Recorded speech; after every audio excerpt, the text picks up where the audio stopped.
Like that song, you can't get out of your head. You hear it and you remember it forever. So, yeah, I've cursed you. That's what I said, and blessed you. Because hopefully your songs will be hookier. They'll get, everyone will love them because you'll be putting some of this pattern in. You don't have to do it every time. I do not do it with every one of my songs, but I do it with a lot of them now. I And I would really worked at doing it.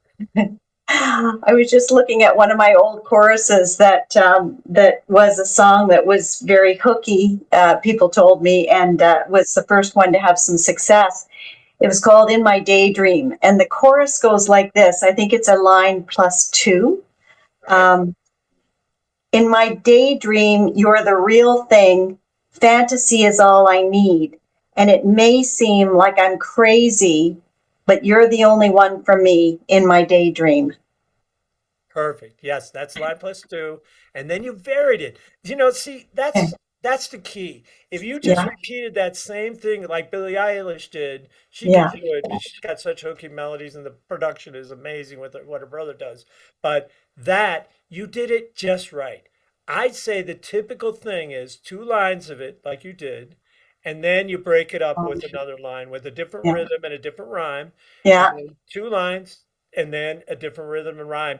And if you can rhyme that third line and the sixth line, you're in like Flynn. Okay, cool. In like Flynn. I want to write that song. In Mhm, like Flynn, right? We've just let's begin. We're in like Flynn. mhm. Yeah, you hear it all over the place. It's cool. Bill, would Wichita lineman be a two, a plus two? I'm a lineman for the The county. lineman for the county, and I drive the main road. Road, there's a one. Right. Searching in the sun for another overload. That's three, overload. But does he repeat it? That's the key. That's a good Yeah. question, Brian. Listen Yeah. to it. Think, what does he repeat?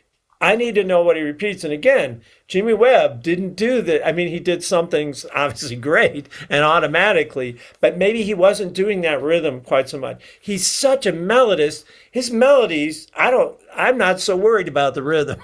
I mean, Yeah. yeah, they have to have rhythm clearly, but I'm much more interested in Jimmy Webb's melodies.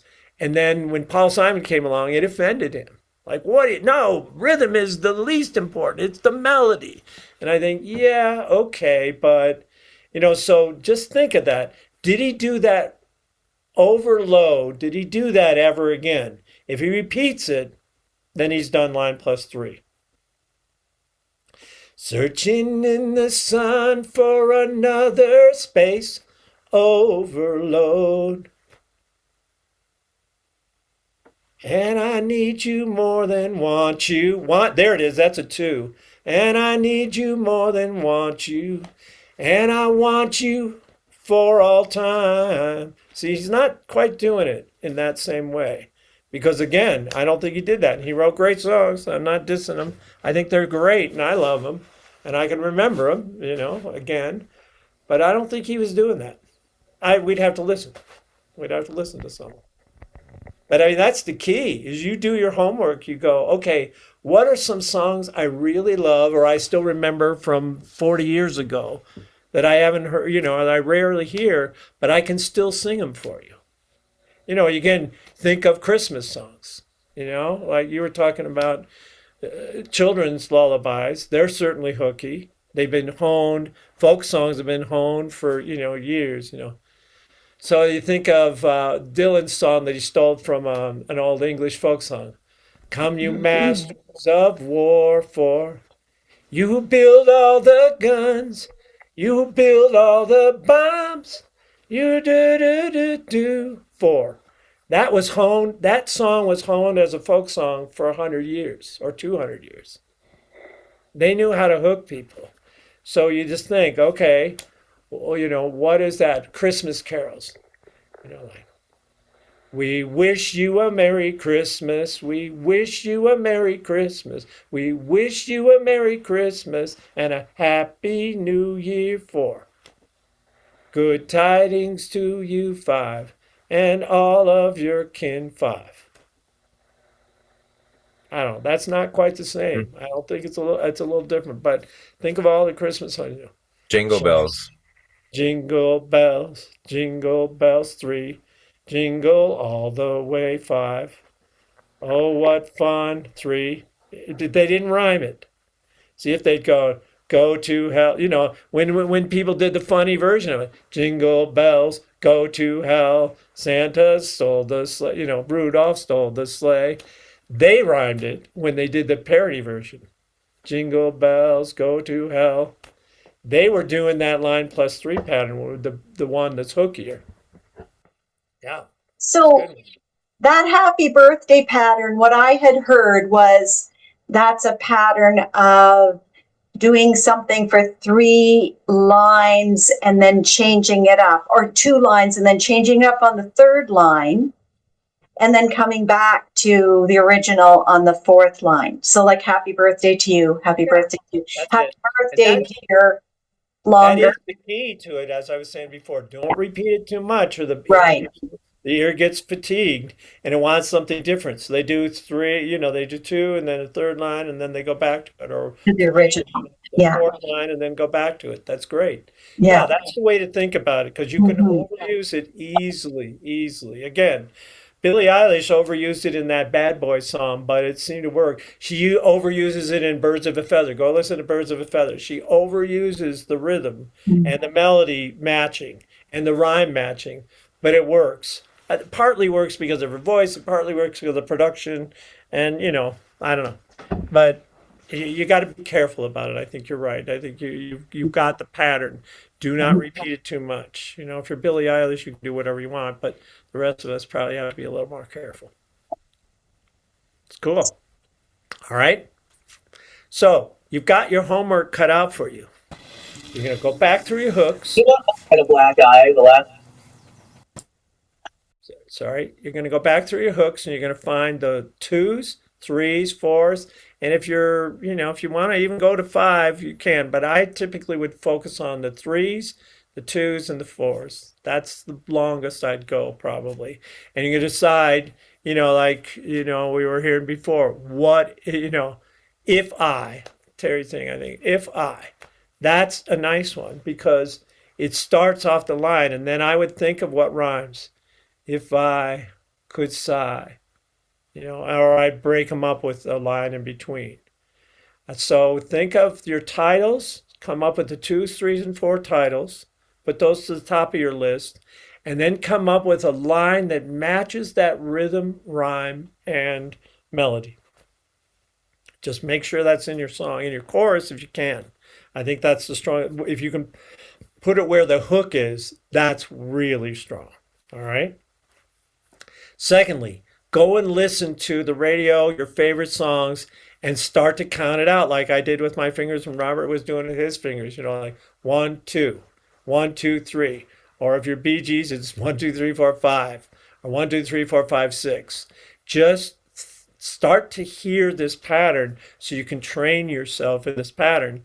And then when you co-write, tell your co-writers about it. See if you can deliberately do it.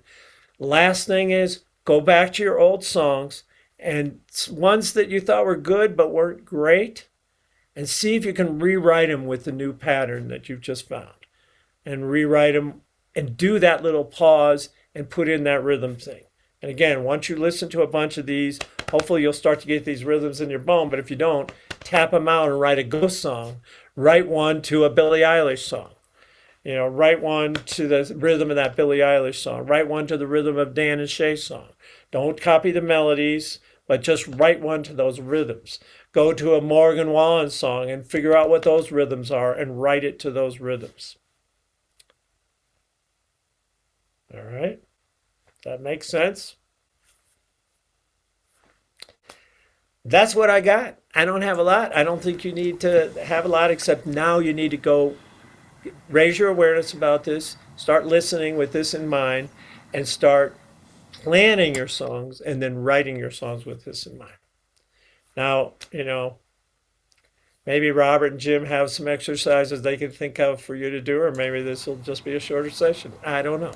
We can often we break into breakout rooms. I happy to do that, and I'm sure everybody else would be. I was just thinking is one thought is we could maybe go into rooms and then pull in a song that we've started working on, or maybe we want to create a new one, but bring in, like, I've got a couple of songs that that are half done kind of thing. Bring it in, see where it sits, and tear it apart and keep going on it. Maybe end up working on a song. I don't know. Good. I know, like, Mallory and I were working on one the last couple of weeks, and we could toss that in the pot and work on it, right? So, yeah. Paul, did you have something to ask or say? I was just going to say that you've given me some good ideas, and I'm going to go off solo and start writing them down. So don't put me in a room, Robert, but it's been a good session, so thank you all. How about if I play you a song that I was just thinking of that I wrote that has this rhythm in it? See you, Paul. I'll wait for that. All right. So this is a song I like to co-write, and I didn't co-write at all before I came to Nashville. And then they said, "Oh, we co-write." I go, "I don't know. I'm sitting in a room and write songs by myself. That's the way I've always done it." And they go, "No, sorry. You have more chances of getting the song, picked up because you got 3 people pitching it, and you got 3 minds. And if you can find the right 3 minds, you can write a better song than any one mind typically writes." So I write with these 2 guys, one guy in New Jersey and one guy in Arizona, and we write every couple of weeks. And I say, "Okay, you guys," I mostly write lyrics these days, but occasionally I write melody. But you guys send me a track. I'll go out for a walk. I'll write some preliminary lyrics, and we'll jump on Zoom and we'll finish it. So one guy sent the track, and the other guy didn't send it. He's kind of flaky sometimes. So we get on. He goes, "I didn't send it, but just before we got on, I wrote this track." And he's an amazing jazz musician. He used to play with Shaka Khan, and he's just an amazing guy. And he plays me this piano song. And I instantly know what it's about. And I wrote those lyrics in literally 4 minutes, these lyrics. I tweaked them a little afterwards, but it's one of my favorite songs because it came so quickly and his music was so inspiring. I got 2 left feet and my tongue gets tied. I can't find my keys 'cause they always hide. Don't keep me guessing, I'm holding my breath. Just tell me I'm your favorite mess. I spill coffee on my clothes when I stop too fast. And milk comes out my nose when you make me laugh. Don't keep me waiting, have you decided yet? Just tell me I'm your favorite mess. Keep thinking I'll get it together, but it hasn't happened yet. And I can promise you forever and ever, and I can love you better than all of the rest. I got papers everywhere and my taxes are late. Say I'll be there at 6 and I show up at 8. Render your verdict, have you decided yet? Tell me I'm your favorite mess. Keep thinking I'll get it together, but it hasn't happened yet. But baby, if I never, ever, ever get better, can I turn your maybe into a yes? I got 2 left feet and my tongue gets tied. I can't find my keys 'cause they always hide. Don't keep me waiting, I'm holding my breath. Just tell me I'm your favorite mess. Tell me I'm your favorite mess.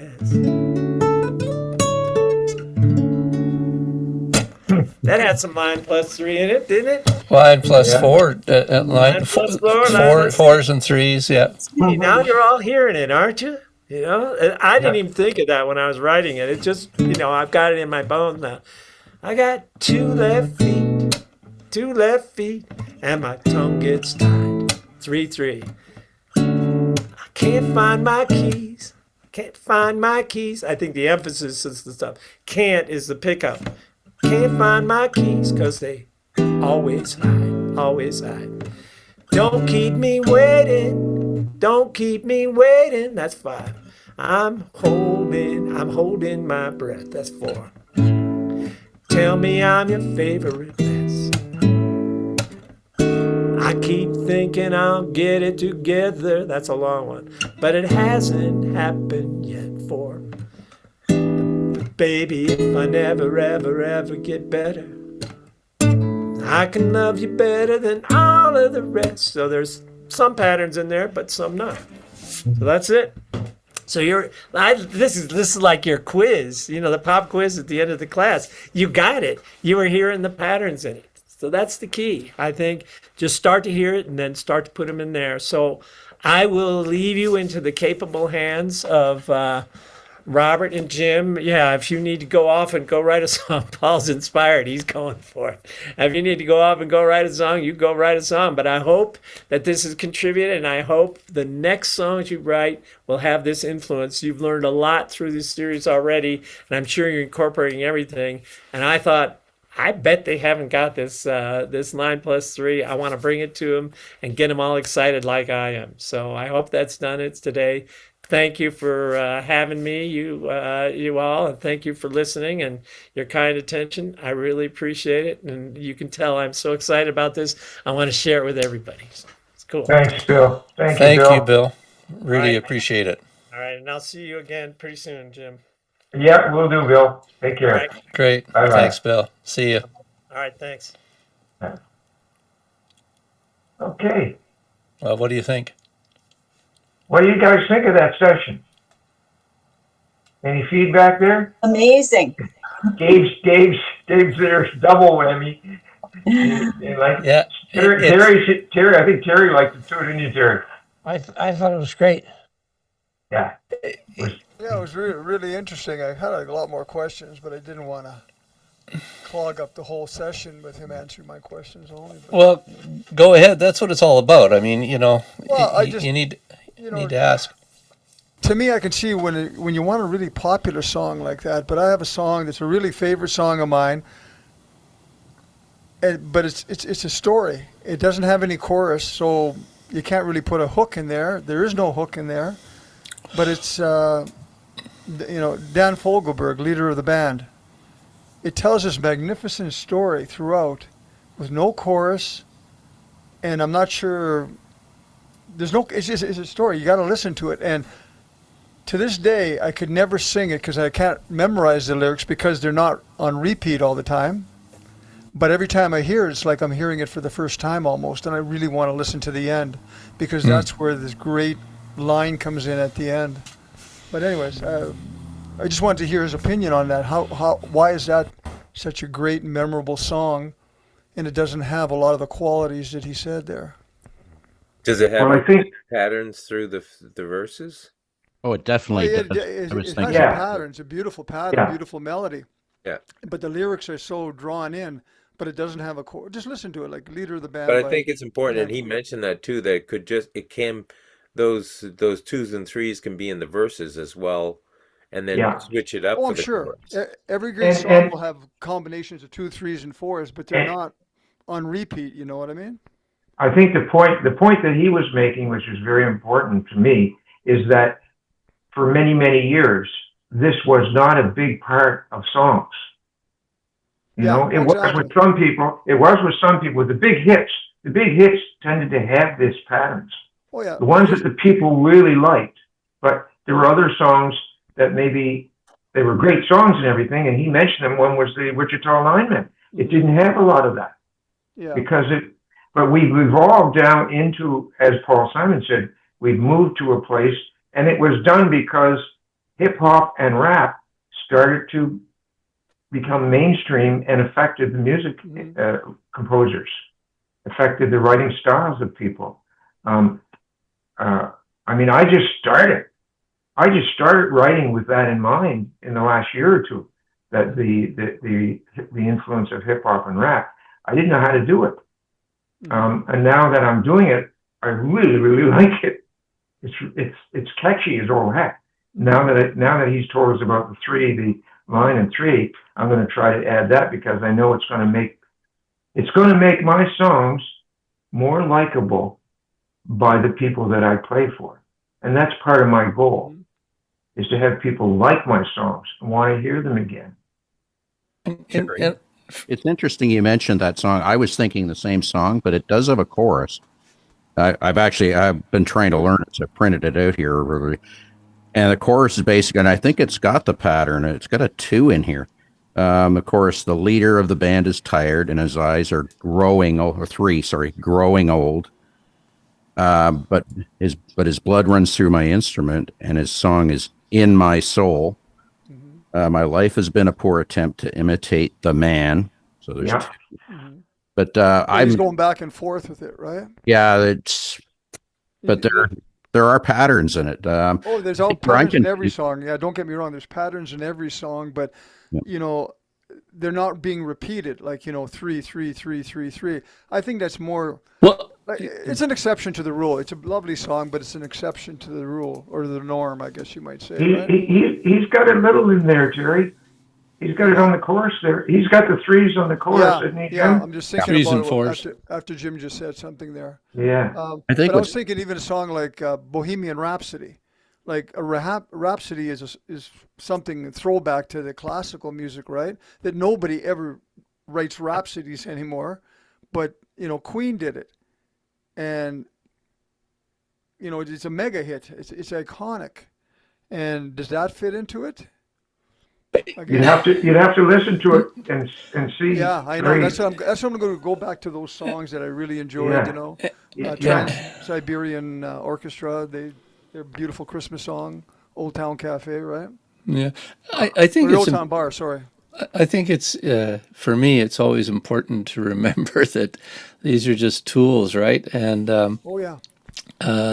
these aren't rules. It's just things that you know, when you're writing, you can parse. There's a whole bunch of little things like this that you can parse your concepts through, so that you see if it'll work, see if it'll make it stronger, right?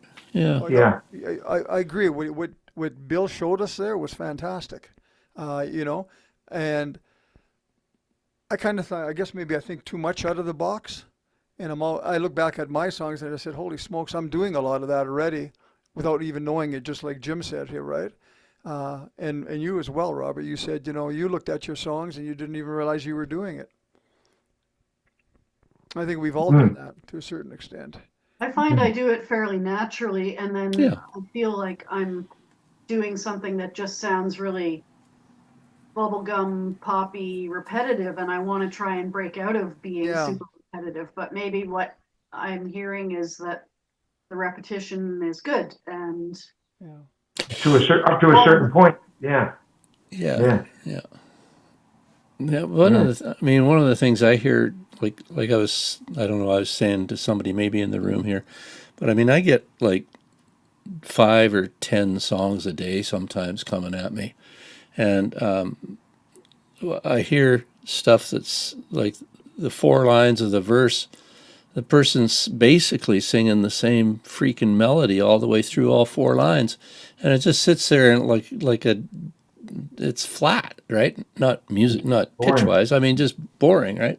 And or that the thing doesn't move. So it's just tools to break up the to enhance the thing. Yeah, it doesn't matter what kind of music you're doing, right? Really, it doesn't.